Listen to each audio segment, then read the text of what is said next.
I will sacrifice my life, if necessary, to eliminate all the injustice and exploitation from our country.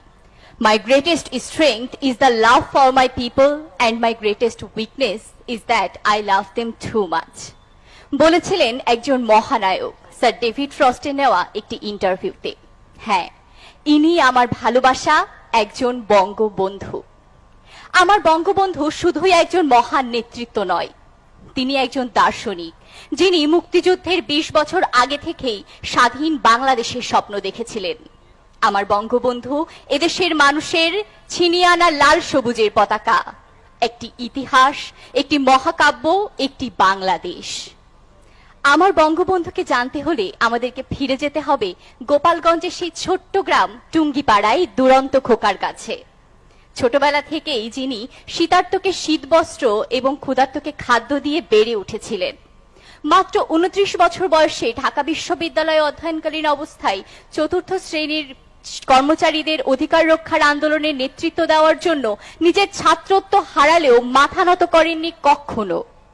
আমার বঙ্গবন্ধু যিনি ১৯৭১ সাল পর্যন্ত তার দৃঢ় ও বলিষ্ঠ নেতৃত্বের মাধ্যমে আমাদেরকে দিয়ে গেছেন স্বাধীন বাংলাদেশ, যার ফলস্বরূপ তার ৫৬ বছর বয়সের জীবনের ৪,৬৮২ দিনই তাকে কাটাতে হয়েছে কারাগারের কালকুঠুরিতে।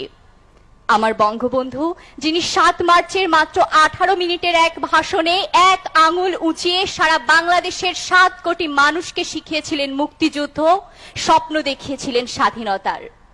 স্বাধীনতার পরে আমার বঙ্গবন্ধু জাতিসংঘে বাংলায় ভাষণ দিয়ে বাংলা ভাষার মান সমুন্নত করেছেন। কিন্তু হায় দুর্ভাগ্য, আমাদের ধরে রাখতে পারিনি আমরা আমার বঙ্গবন্ধুকে। ১৯৭৫ সালের ১৫ই আগস্ট ঘাতক সেনার হাতে আমার বঙ্গবন্ধু সপরিবারে নিহত হন। আমার বঙ্গবন্ধুকে নিয়ে কিউবার নেতা ফিদেল কাস্ট্রো বলেছিলেন, I have not seen Himalayas but I have seen Sheikh Mujib. ঠিক সেরকমই হিমালয়ের মতন তিনি তার প্রশস্ত বুক দিয়ে আমাদের এই বাংলাদেশকে আগলে রেখেছিলেন।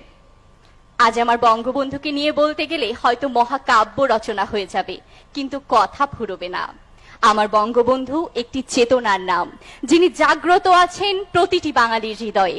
আমার বঙ্গবন্ধু জাগ্রত আছেন ১০ বছরের শিশুর মুজিব কোট গায়ে দিয়ে এক আঙুল উঁচিয়ে ৭ মার্চের ভাষণ মুখস্থ বলাতে। আমাদের চেতনায় তিনি চির অম্লান, চির ভাস্বর।